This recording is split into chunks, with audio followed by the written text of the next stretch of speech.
Marissa DiNapoli, an 18-year-old with a radiant smile, steps out of a home on Trail Drive, her laughter trailing behind her.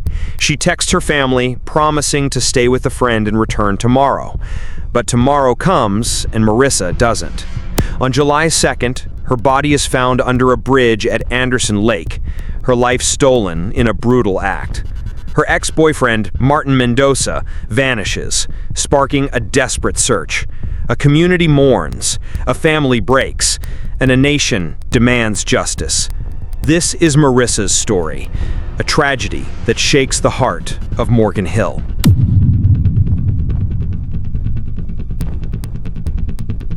July 2nd, 2025, Anderson Lake County Park, 3.5 miles from Morgan Hill's quiet streets. A family member, scouring the area with a drone, spots a figure under a bridge at Woodchopper's Flat picnic area. It's Marissa DiNapoli, face down in the brush, her vibrant life extinguished. The Santa Clara County coroner confirms her identity the next day, July 3rd. She was stabbed 5 times, her body left in the wild. Captain Mario Ramirez's voice is heavy. This isn't the outcome we wanted. Marissa's black Ford Mustang convertible sits abandoned near her ex-boyfriend's home, a silent witness.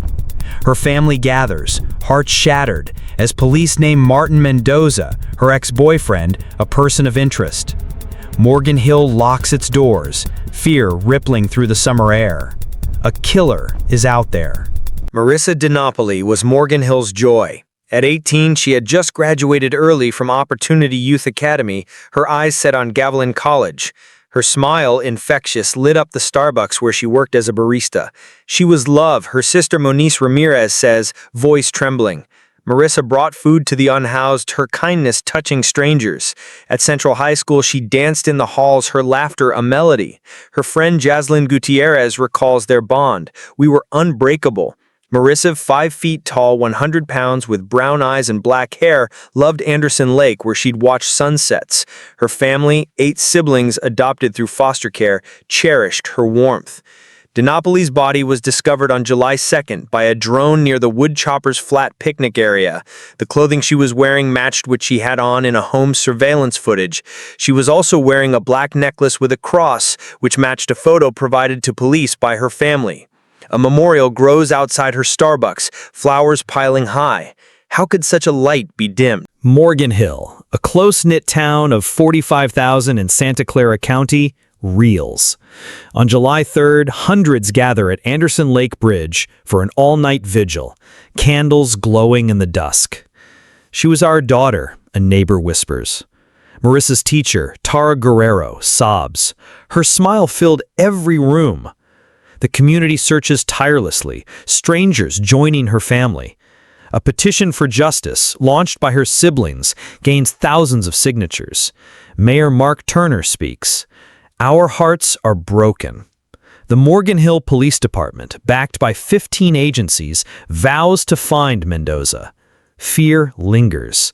Residents check their locks, haunted by the lake's still waters. Marissa's absence leaves a void, but her community holds tight, demanding answers. Martin Mendoza, age 20, was Marissa's boyfriend, their relationship marked by turbulence. Friends describe it as toxic, laced with control. Jaslyn recalls Marissa's fear. He's obsessed. He'd hurt me. On June 29th, surveillance captures them leaving a Trail Drive home at 9:45 a.m., Marissa clutching clothes, her expression tense. DiNapoli appeared visibly apprehensive in the footage. Mendoza, 5'10", with dark hair, lived in Morgan Hill, his life unstable. He drove a white Toyota Camry.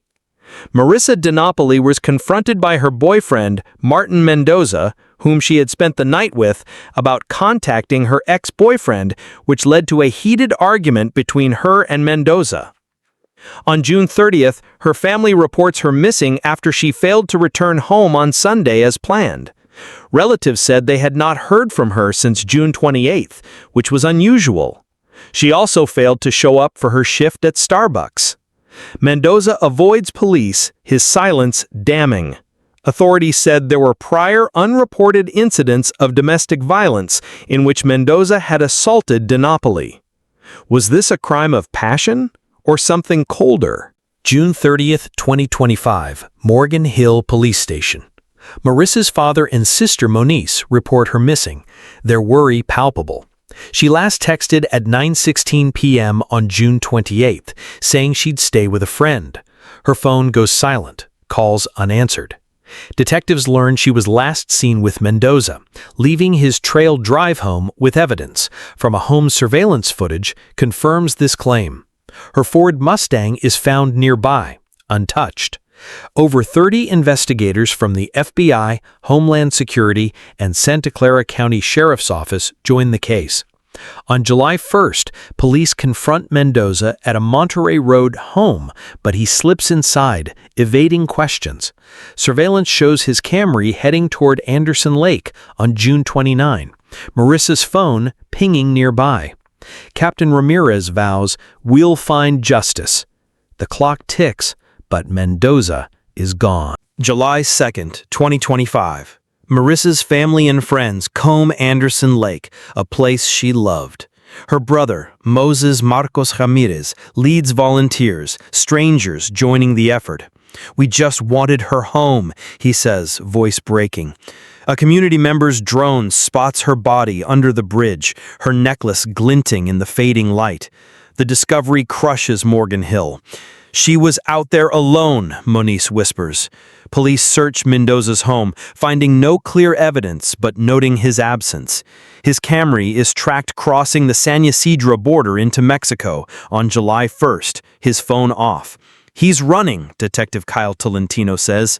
The community rallies, but grief weighs heavy. Can they bring Marissa's killer to justice? July 1st, 2025. Mendoza's Toyota Camry crosses into Mexico at San Ysidro, captured by border cameras. Morgan Hill Police, now with the U.S. Marshals and Homeland Security, issue an arrest warrant. He's a flight risk, Ramirez warns. Marissa's family posts surveillance footage online, showing her final moments with Mendoza, her face apprehensive. The video sparks outrage, fueling the search. On July 3rd, the coroner confirms Marissa's identity, her death ruled a homicide. Friends reveal her fears of Mendoza's obsession, his threats chilling. He said he'd kill her. The manhunt intensifies, with 15 agencies coordinating. Tips flood in, but Mexico's vastness hides Mendoza. Marissa's siblings plead, "Come forward." Is he still south of the border? July 6th, 2025, Calexico, California. U.S. Customs and Border Protection agents detain Martin Mendoza as he tries to re-enter the U.S. from Mexico. The 20-year-old, now charged with first-degree murder and use of a deadly weapon, is booked into Santa Clara County Jail with no bail. A step toward justice, Mayor Turner declares. Court documents reveal Marissa was stabbed 5 times, her body left at Anderson Lake. The motive remains unclear, but friends confirm she was trying to end the relationship. Monice, at a July 7th press conference, says, "He can't hide now." The community breathes relief, but the pain persists. Mendoza's silence in custody deepens the mystery. What drove him to kill? Marissa's family, 8 siblings, her adoptive parents, grieves deeply. "She was our youngest, our light," Monice says, clutching Marissa's necklace. They gather at Anderson Lake Bridge on July 3rd, candles flickering as 400 mourn. Marissa's teacher, Tara Guerrero, recalls her kindness. She fed the homeless, always smiling. The family statement pleads for privacy. "Support us with prayers, not funds." A Change.org petition, launched by Monice, demands police accountability, citing delays in detaining Mendoza. "We gave them his location," she says, frustration raw. Grief counselors at Central High School offer support, but the family's pain is unending. How do they heal from such loss? Morgan Hill unites in Marissa's memory. On July 10th, a domestic violence awareness event draws hundreds, led by caseworker Josette Benavides Hatcher. "No one should live in fear," she says, urging recognition of control tactics like constant texting. Marissa's friend, Vienna Chambers, speaks. 2 years ago, I tried to tell her. She ended up breaking our friendship a bit because she was so in love with him and she was so sure about him and that it wouldn't happen.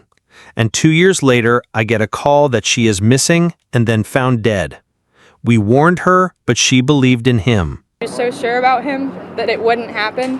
And 2 years later, I get a call that she is missing and then found dead. So this was something that we all saw coming. The community fundraises for a scholarship in Marissa's name, honoring her dream of college. A memorial at her Starbucks grows, notes reading, "You were our joy." Mayor Turner pledges support, "We'll heal together." But some question the police's initial response, fueling tension. Can Morgan Hill turn grief into change? July 8th, 2025. Mendoza is arraigned in San Jose, charged with murder and aggravating factors, targeting a vulnerable victim, using a knife. His preliminary hearing scheduled to hold on September 9th. Surveillance from June 29th shows Marissa's apprehension, Mendoza's control evident. A second video, from June 30th, captures him with a teal plastic bag hours before Marissa's reported missing. Her phone's last ping at 9:52 a.m. on June 29th places her near Anderson Lake. The evidence is strong, District Attorney Jeff Rosen says, yet Mendoza's silence frustrates investigators. Outside the courthouse, family members and friends of DiNapoli rallied to make sure justice is done in the case. "We are really honored to have all of this support and the attention, especially because things like this sometimes don't get the attention that it deserves," said the victim's older sister, Marissa Ramirez. "Sometimes things don't go the way that we hope, so I am really grateful that the community is still sticking around," she continued. The community watches, demanding accountability. Will the truth emerge in court? The case grips the nation. A July 9th KSBW report shares the surveillance footage, Marissa's final moments sparking outrage. Local news debunks rumors of a quick police failure in approach of the case, clarifying Mendoza's brief evasion. "We believe racial and systemic bias contributed to their inaction, costing us precious time. Their delay compromised not just Marissa's safety, but the public's safety as a whole," the family said in a statement. The family's petition alleging bias gains 5,000 signatures, amplifying their voice. "Marissa deserved better," Monish tells reporters. "We're not here to comment or judge the way someone grieves, and this is a very tough situation," said Morgan Hill Police Captain Mario Ramirez. "They lost a loved one, so if the anger is towards us, then the anger is towards us." Morgan Hill's Starbucks closes briefly, flowers piling outside. Misinformation, like a false claim Mendoza was in Mexico for weeks, is dispelled. The media keeps Marissa's name alive, but her family shuns the spotlight, their grief private. Can the press's glare push justice forward without distorting the truth? July 15th, 2025. The investigation continues with police tight-lipped on evidence details. "We're protecting the case," Ramirez says. Mendoza's motive remains elusive. Friends cite his obsession, but no clear trigger emerges. The San Isidro crossing on July 1st suggests premeditation, yet his return on July 6th puzzles investigators. "Why come back?" Tolentino asks. Over 30 investigators sift through tips, but leads dwindle. Marissa's family grows restless, their petition now at 7,000 signatures. Grief circles at Central High School offer solace, but answers are scarce. Anderson Lake, once a haven, now looms as a place of loss. Can the case move forward? Marissa Ramirez emerges as a voice for change. Marissa's death can't be in vain, she says, pushing for domestic violence prevention and police reform. On July 20th, a community healing space opens, hosted by LATI and Morgan Hill Unified School District. "We need to spot the signs," Benavides Hatcher says, citing Mendoza's controlling behavior. A scholarship fund in Marissa's name grows, aiming to send students to Gavilan College. Her memorial garden at Anderson Lake blooms, inscribed with Marissa's smile. Vigils draw 500, their candles a beacon. Monice's resolve strengthens. We'll fight for her. Can her advocacy spark lasting change? 8 weeks after Marissa's death, Mendoza awaits trial. His next court date set for September 9. Marissa's face graces Morgan Hill's vigils, her warmth unforgettable. She was our heart, Moses says, his voice steady. The community scholarship fund nears $50,000, a tribute to her dreams. Justice is coming, Ramirez vows, but the wait is agonizing. Anderson Lake, where Marissa loved sunsets, now holds her memory. Her family's petition hits 10,000 signatures, demanding accountability. Marissa's kindness, feeding the homeless, lighting up rooms, lives on. Morgan Hill vows to remember, but one question lingers. Will justice heal their wounds? Marissa DiNapoli, an 18-year-old with a heart full of love, was taken too soon. Her ex-boyfriend, Martin Mendoza, faces murder charges, but her family's pain endures. Morgan Hill stands united, their candles burning for Marissa. We'll keep her light alive, Moniz promises. Authorities urge anyone with information to contact Detective Kyle Tolentino at 669-253-4962 or kyle.tolentino@morganhill.ca.gov. Share this story to honor Marissa. It might spark a tip. Comment your thoughts on justice, like and subscribe for more updates on this case.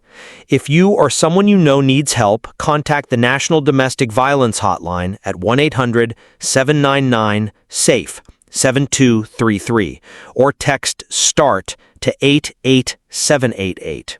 Stay vigilant, stay compassionate. Marissa's voice calls for truth.